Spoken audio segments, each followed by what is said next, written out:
జై గణేష్. ఓం నమో వెంకటేశాయ. ఓం నమో నారాయణాయ. హర హర మహాదేవ శంభో శంకర. టిటిడి తిరుమల తిరుపతి దేవస్థానం ఉద్యోగస్తులకు, అధికారులకు, ఉన్నత పదవులో ఉన్న వారందరికీ, దానికి సంబంధించిన వారందరికీ నా హృదయపూర్వక వందనములు. నా నుంచి వచ్చే ఈ వీడియో నుంచి సాక్షాత్ తిరుమల వెంకటేశ్వర స్వామి వారే నా ద్వారా మీకు తెలియజేస్తున్నారు అని భావించండి. ఏమంటే సరే, అసలు విషయానికి వచ్చేస్తాం. ఇంతకుముందు వీడియోలో ఎస్ఎస్డి టోకన్స్ ఇచ్చే టైమింగ్స్ మార్పు రావాలి అనేది తెలుసుకున్నాం. అందులో ఉన్నటువంటి భక్తులు ఎలా కష్టపడుతున్నారు అనేది నేను మీకు వివరించాను కొంచెం. ఇప్పుడు ఎస్ఎస్డి టోకన్లు అందరికీ అన్ని చోట్ల ఇవ్వాలి. దీన్ని కొంచెం వివరిస్తాను, అర్థం చేసుకోండి, సరేనా? నేను మిమ్మల్ని కలవడానికి వచ్చి ఇవన్నీ వివరించడానికి మీరు ఎక్కడెక్కడో ఉంటారు. పెద్ద పెద్ద విఐపీలతో బిజీగా ఉంటారు. భక్తుల సేవలో, భగవంతుని సేవలో మీరు నిమగ్నమై ఉంటారు. 2-3 సార్లు విఐపీలతో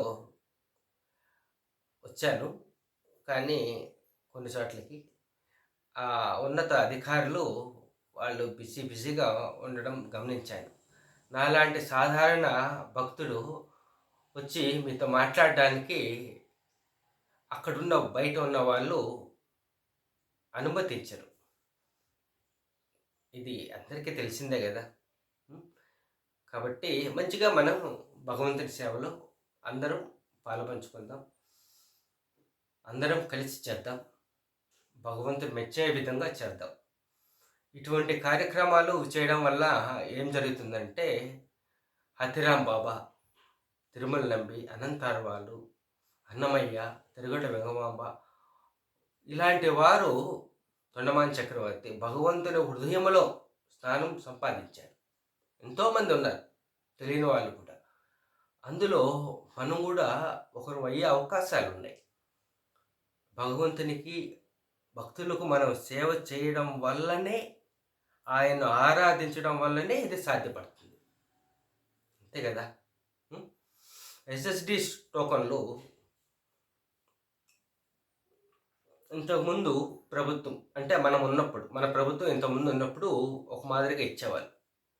అలిపిరిలో కానీ, శ్రీవారి పాదాల మార్గంలో కానీ, శ్రీదేవి భూదేవి కాంప్లెక్స్లో, శ్రీనివాసం, విష్ణు నివాసం, ఇట్లా కొన్ని చోట్లంతా బాగా ఇచ్చేవాళ్ళు. ఇప్పుడు గత ప్రభుత్వం వారికి అనుగుణంగా మార్పులన్నీ చేశారు. ఆ మార్పుల్ని మళ్ళీ మన ప్రభుత్వం వచ్చినప్పుడు అవే జరుగుతూ ఉన్నాయి. వాటిల్లో ఇంతకుముందు మన ప్రభుత్వం ఉన్నప్పుడు దానికన్నా మెరుగ్గా మనం ఎలా చేయవచ్చు అనేది మనం ఆలోచన చేయగలిగితే, భగవంతుని హృదయంలో మనకు ఒక స్థానం అనేది ఏర్పడుతుంది.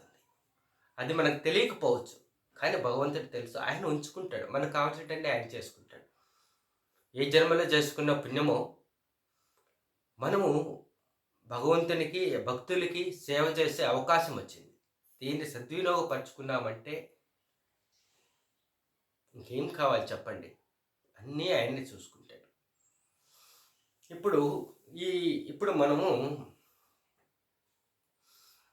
ఓన్లీ కొన్ని కేంద్రాల్లో ఉదయం 2 గంటలకు లిమిటెడ్గా కొన్నే ఇస్తున్నాం. ఒక 3000 టోకన్లు శ్రీవారి పాదాల దగ్గర నడిచి వచ్చే భక్తులకు ఇస్తున్నాం. అది ఆ టైమింగ్ను మనం మార్చగలిగితే, మార్చిన తర్వాత మనము ఈ టోకన్లను విష్ణు నివాసం, శ్రీనివాసం, భూదేవి కాంప్లెక్స్, అలిపి నడక మార్గము, శ్రీవారి పాదాల నడక మార్గము, అట్లే కొండమీద కూడా సిఆర్ఓ ఆఫీస్ దగ్గర ఉన్నటువంటి లాకర్లలోను ఒక 2 వచ్చేసి ఇప్పుడు దర్శనానికి వెళ్తాం కదా, అక్కడ కూడా ఇవ్వాలి. 7 ప్రదేశాలలో ఎంత ఇవ్వాలి? రోజుకు మన కెపాసిటీ అంటే రోజుకు ఎంతమందిని దర్శనం చేసుకుంటున్నారు,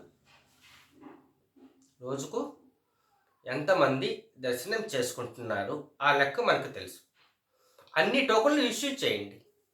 రోజుకు గంటకు ఎంతమంది వెళ్తున్నారు, ఎంతమందిని మనం దర్శనం చేయించగలము, ఏ గంటకు ఎంతమంది, ఆ లెక్కను వేయండి.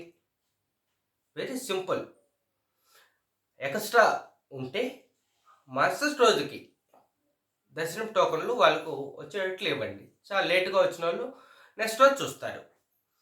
ఇవి ఎవరెవరు టోకన్ తీసుకుంటా ఉన్నారో వాళ్ళకు టైం ప్రకారము ఇస్తా వెళ్తాం. ఇన్ని టోకన్లు అయిపోయినాక ఆఫ్ చేయడం వల్ల సర్వదర్శనానికి డైరెక్ట్ దర్శనానికి వెళ్తారు. వాళ్ళైన డైరెక్ట్ దర్శనం వెళ్ళిన వాళ్ళు కూడా దర్శనం చేసుకొని కదా బయటకు వచ్చేది. తిరుమలకు వచ్చిన వాళ్ళు ఖచ్చితంగా దర్శనం చేసుకోకుండా వెళ్ళరు. కొందరు మాత్రమే వెళ్తారు. ఎందుకు? ఆ జనాలు ఒకసారి విపరీతమైన జనాలు వచ్చినప్పుడు దిక్కు తెలియదు మనకి ఎంత టైం పడుతుందో అని. ఒక పక్క వాళ్ళు రిజర్వేషన్ చేసుకుంటారు ఫ్లైట్లకు, ట్రైన్లకి. వెళ్ళాలి, బయట నుంచి దండం పెట్టుకుని వెళ్ళిపోతారు. నేను కూడా చాలామందిని డ్రాప్ చేశాను. దర్శనం చేసుకోకుండా వెళ్ళిపోయే వాళ్ళు నేను ఎంతోమందిని చూశాను. అలా ఉండకూడదు. ప్రతి ఒక్కరు తిరుమలకు వచ్చిన వాళ్ళు భగవంతుని దర్శనం చూసుకొని సంతోషంగా హ్యాపీగా వెళ్ళాలి. అలా మనం చేయగలగాలి. ముందు వచ్చే వాళ్ళకు టైం ప్రకారం వెళ్తూ ఉంటుంది టోకన్ సిస్టమ్. వాళ్ళకు అవసరం లేదనుకోండి, నెక్స్ట్ అత్యవసరంగా తొందరగా వెళ్ళాలంటే ఏం చేయాలని నెక్స్ట్ వీడియోలో కూడా మనం తెలుసుకుందాం. ఇవన్నీ చిన్న చిన్న మార్పులు చేసుకుంటూ వెళ్ళాలి. ఎర్రర్స్ వస్తూ ఉంటాయి. ఆ ఎర్రర్స్ని రెక్టిఫై చేసుకుంటూ మనం వెళ్తే అందరికీ హ్యాపీగా ఉంటుంది. ఒక చిన్న ఆలోచన, భగవంతుని మీద ధ్యాస ఉంచి భగవంతుకు మనం మనస్ఫూర్తిగా ఇది సమస్య, దీనికి ఎలా సాల్వ్ చేయాలి అన్న భగవంతునికి విన్నపించుకుంటే, ధ్యానంలో ఉంటే ఆయనతో ఎంత మనము అవినాభావ సంబంధం, ఆయనతో మనం సంబంధం ఎంత కలిగి ఉంటామో అంత క్వాలిటీగా ఇన్ఫర్మేషన్ మనకు వస్తుంది. అందరికీ తెలిసింది. ఆయనతో జీవించాలి, ఆయనతో సంబంధం కలిగి ఉండాలి. తిరుమలలో భగవంతుడు ఉన్నాడు అనడానికి ఎన్నో ప్రూఫ్స్ ఉన్నాయి. ఇప్పుడు మనం చెప్పుకున్నాం కదా, అతిరాంబావ, తిరుమల నంబి, అనంతాలవాడు, వీరంతా రకరకాల సమయాలలో పుట్టిన వాళ్ళు. వీళ్ళంతా భగవంతునితో డైరెక్ట్గా మాట్లాడారు. ఆ విగ్రహంలోంచి స్వామివారు బయటకు వచ్చి ఫిజికల్ బాడీతో వచ్చి వీళ్ళతో మాట్లాడేసి వీళ్ళతో కలిసి మళ్ళీ ఆ విగ్రహంలోకి వెళ్ళారు. అతిరాం బాబా చరిత్ర చూసుకోండి, అందరి చరిత్రలో ఉన్నాయి. తొండమాని చక్రవర్తి గారు చేసిన ఒక చిన్న మిస్టేక్ వల్ల నేను ఈ శరీరంతో ఇక అందరికీ నేను దర్శనం ఇవ్వను, ఏదో ఒక రూపంలో వేరే బాడీతో ఏదో ఒక రూపంతో వచ్చి దర్శనమిస్తాను అని చెప్పారు. మంచి హై లెవెల్ డెవలప్ అయిన భక్తులకు మాత్రమే ఆయన నిజరూపం దర్శనమిస్తారు. మనలాంటి సామాన్య భక్తులకు ఆయన ఏదో ఒక ఫిజికల్ బాడీ రూపంలో వచ్చి మనకు సహాయం చేసి వెళ్తూ ఉంటారు. అందరికీ తెలిసిందే. విష్ణుమూర్తి తిరుమలలో వైకుంఠంలో ఉన్నప్పుడు ఫిజికల్ బాడీ వెంకటేశ్వర స్వామి బాడీగా తీసుకొని భూమి మీదకి వచ్చారు. ఆ ఫిజికల్ బాడీని కూడా విగ్రహం మార్చి అక్కడ ఉన్నారు, అంతే కదా. ఆ విగ్రహంలోంచి బయటకు వచ్చి భక్తులతో అందరితో మాట్లాడి మళ్ళీ ఆ విగ్రహంలోకి వెళ్ళిపోతారు. ఆ విగ్రహంలో భగవంతుడు ఉన్నాడు, ఆ విగ్రహమే భగవంతుడు, అందరికీ తెలిసిందే, అంతే కదా. ఆయన తిరుమలలో ఉన్నారు అనడానికి ఎన్నో నేచర్ ప్రూఫ్స్ ఉన్నాయి. నా దగ్గర అయితే ఇటు అటుకు 100 ఉన్నాయి. కంటికి చూపిస్తారు భగవంతుడు ఉన్నాడు అనడానికి. పాత ఛానల్ అదే పాత వీడియోలు చూస్తే అక్కడ కనిపిస్తాయి తిరుమలలో ఉన్న అద్భుతాలు. తిరుమల నేచర్ వండర్స్ అని కొడితే వచ్చేస్తాయి. మానవ సేవయే మాధవ సేవ. ఈ మాదిరిగా ఏ గంటకి ఎన్ని టోకన్లు ఇవ్వవచ్చు అనేది మనం వెళ్తూ ఉంటే రేపటికి కూడా కొందరు మాకు రేపు కావాలని అడుగుతారు. వాళ్ళకు రేపు కూడా కొట్టేయచ్చు అడ్వాన్స్గా ముందుగా. అట్లు కూడా మనం చిన్న చిన్న అన్నీ అడ్జస్ట్ చేసుకుంటా ఆ ప్రోగ్రాంలో ఇస్తా పోతే భక్తులు చాలా సంతోషపడతారు. ఒకసారి ఆలోచన చేయండి నేను చెప్పింది ఎంత వాస్తవం ఉన్నదా అనేది. ఒకసారి మీకే మీరుగా ఒక సాధారణ భక్తుడిలాగా వెళ్ళి శ్రీనివాసంలో రాత్రి 2 గంటలకు టోకన్ తీసుకొని బయటికి రండి. భక్తులు ఎంత కష్టపడుతున్నారో తెలుస్తుంది. అంటే 10 గంటలకు వెళ్ళాలి మీరు కూడా క్యూలోకి.